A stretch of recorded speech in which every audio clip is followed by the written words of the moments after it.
Picture this, the day you've been dreaming of, the one you've planned for months, is finally here. You're standing at the altar, ready to say, I do, when everything starts to crumble, rings go missing, the music's all wrong, and even the cake takes a nosedive. I'm David, and my wedding day was a masterclass in disaster. My name is David, and this is the story of my wedding day, a day that was supposed to be the happiest of my life but turned into a comedy of errors I'll never forget. Let me take you back to where it all began, the moment I proposed to Emily, the love of my life. We'd been together for 3 years, and I knew she was the one. I planned a romantic evening at our favorite park in Chicago, where I got down on one knee under a canopy of twinkling fairy lights. She said yes, tears in her eyes, and for a moment, everything felt perfect. Little did I know, perfection was about to take a long vacation. Planning a wedding in Chicago is no small feat. We wanted something elegant but not over the top. Think classic venue, string quartet, and a menu that wouldn't bankrupt us. We settled on a historic mansion in the suburbs, with sprawling gardens and a grand ballroom. The place looked like it belonged in a movie, and we were thrilled. We hired a wedding planner named Carla, who came highly recommended by a friend of Emily's. She was all smiles and promises, assuring us she'd handle every detail. You two just focus on love, she said. Famous last words. The first signs of trouble came early. We spent weeks designing the invitations, cream cardstock, gold embossing, the works. They were supposed to go out 6 months before the big day, giving our 150 guests plenty of time to RSVP. But when we got the proofs from the printer, the date was wrong. Instead of June 15th, they'd printed July 15th. I called the printer, expecting a quick fix, but they claimed we'd sent the wrong date. I double-checked our emails.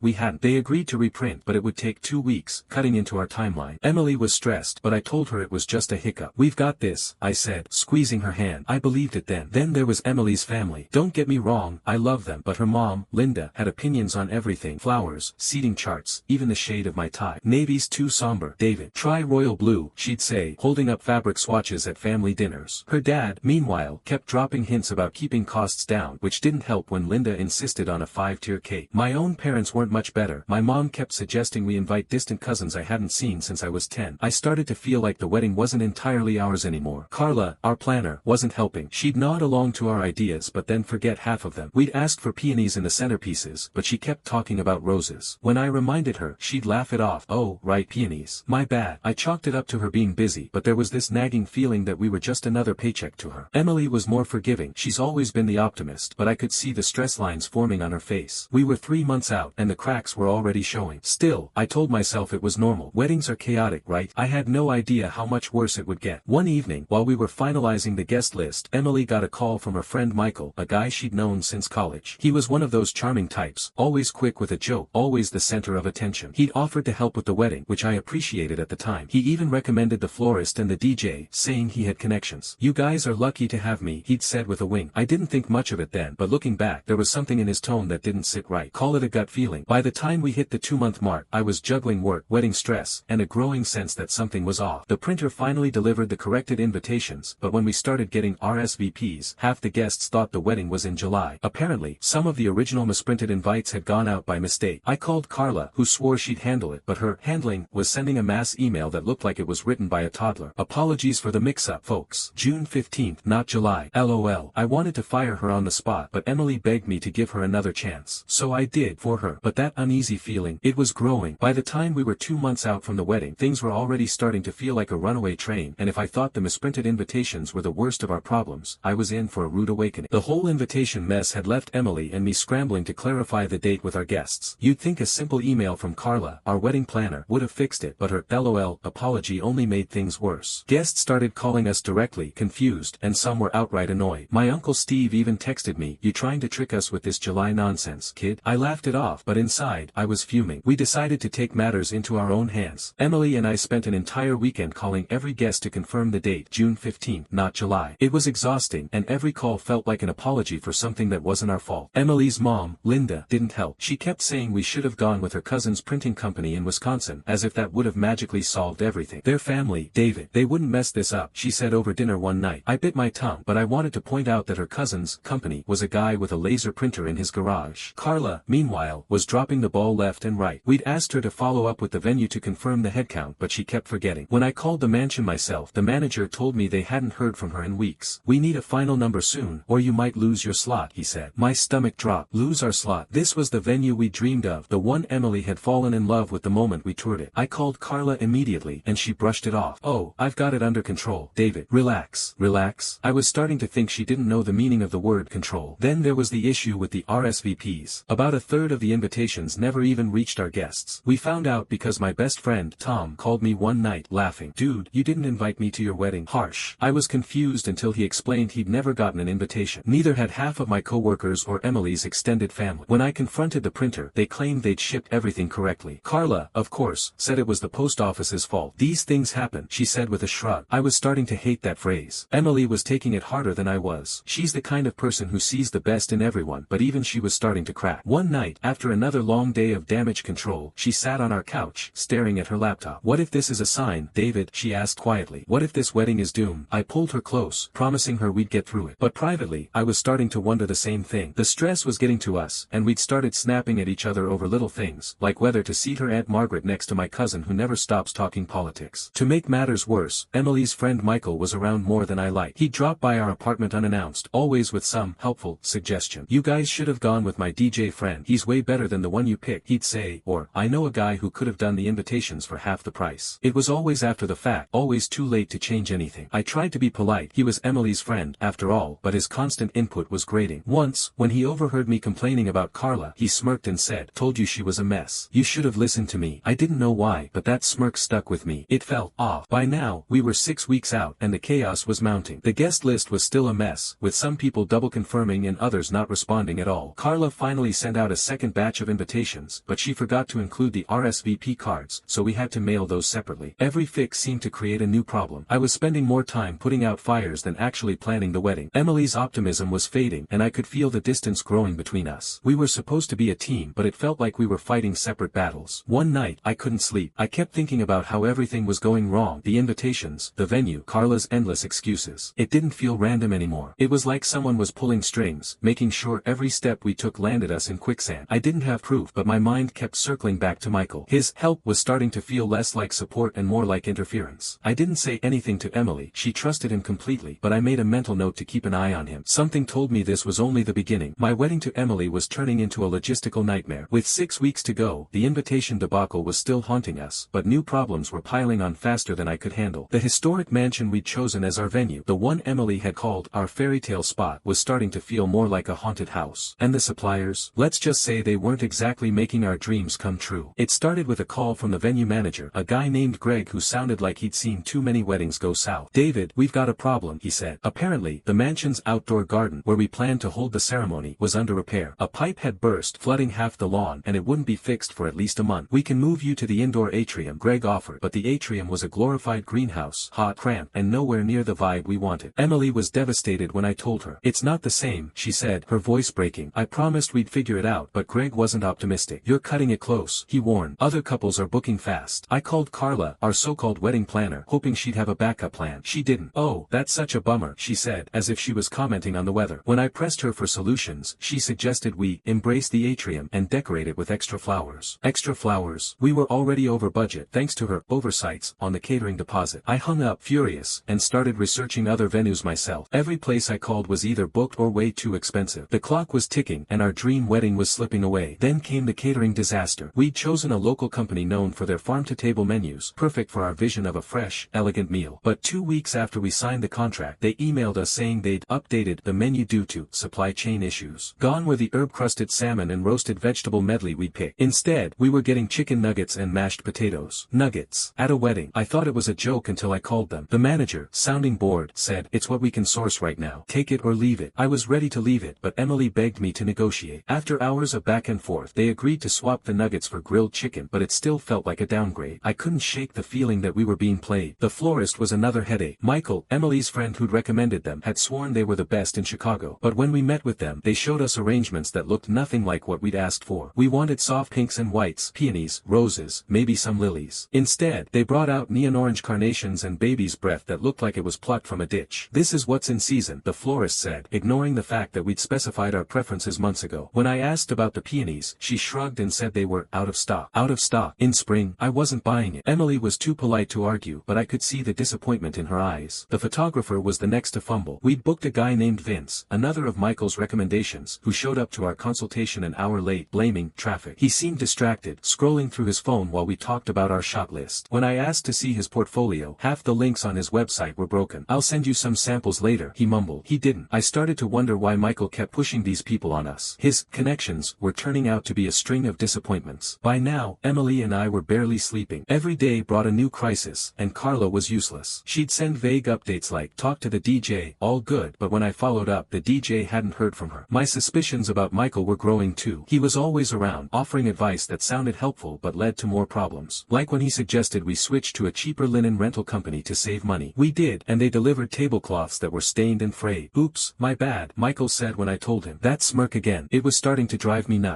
One night, I was going through our budget spreadsheet trying to figure out how to cover the extra costs from all these mishaps. Emily was asleep on the couch, exhausted from another day of arguing with suppliers. I looked at her, curled up under a blanket, and felt a pang of guilt. This was supposed to be our moment, but it felt like we were fighting a losing battle. That's when I decided to dig deeper. I started calling suppliers directly, asking who'd given them instructions to change things. A pattern was emerging, and Michael's name kept coming up. I didn't have proof yet, but I was starting to think he wasn't just a bad recommender. He was up to something. You know, my wedding to Emily was shaping up to be a disaster flick rather than the romantic comedy we'd hoped for. By the time we got to the rehearsal dinner, about a week before the big day, I was running on coffee and sheer stubbornness. The venue issues, the catering fiasco, the shady suppliers, it was all bad, but I thought we'd hit rock bottom. Spoiler, we hadn't. The rehearsal was where things really started to unravel, and I began to see just how deep the chaos went. The rehearsal was set for a Friday evening at the mansion's atrium, since the outdoor garden was still a muddy mess. We'd invited the wedding party, immediate family, and the officiant, a kindly older pastor named Reverend Thompson. The plan was simple: walk through the ceremony, nail the timing, and head to a local restaurant for dinner. Easy, right? Not even close. First, the bridal party was late. Emily's maid of honor, Sarah, got stuck in traffic, and two of the groomsmen overslept after a pre-wedding celebration the night before. My best man, Tom, was there on time, thank God, but he spent most of the evening trying to keep everyone calm. When we finally got started, Reverend Thompson was a disaster. He was sweet, but he kept mixing up our names, calling me Daniel and Emily Emma. Daniel and Emma, such a lovely couple, he'd say, beaming, while we gently corrected him. It was almost funny until he started reading the wrong vows, ones he'd used for a funeral the week before. "Till death do you part" took on a whole new meaning when he started talking about eternal rest. Emily laughed it off, but I could see the strain in her eyes. She was trying so hard to stay positive. Then there was the family drama. Emily's mom, Linda, decided the rehearsal was the perfect time to rehash her issues with the seating chart. "I still think my sister should be at the head table," she said loudly, right in the middle of the processional practice. My mom, not one to back down, shot back, "Well, my brother flew in from California, so he deserves a good seat too." Before I knew it, they were arguing over who was more important, while the rest of us stood there, awkward and silent. I tried to steer things back to the rehearsal, but Linda kept going, now complaining about the menu. "Grilled chicken, really, David? We should have gone with steak." The wedding party wasn't helping. One of Emily's bridesmaids, Claire, kept giggling with Michael, who'd shown up uninvited to help. He was everywhere, adjusting the chairs, whispering to the florist, even telling the DJ to play a different song during the practice walk. I overheard him say to Claire, "This place is a mess, huh? Good thing I'm here to fix it." Fix it? The guy was like a walking tornado. Every time he got involved, something went wrong. I caught Tom's eye, and he raised an eyebrow, like he was thinking the same thing I was. Michael was trouble. The real low point came when we tried to practice the ring exchange. Tom, as best man, was supposed to hand me the rings, but when he reached into his pocket, his face went pale.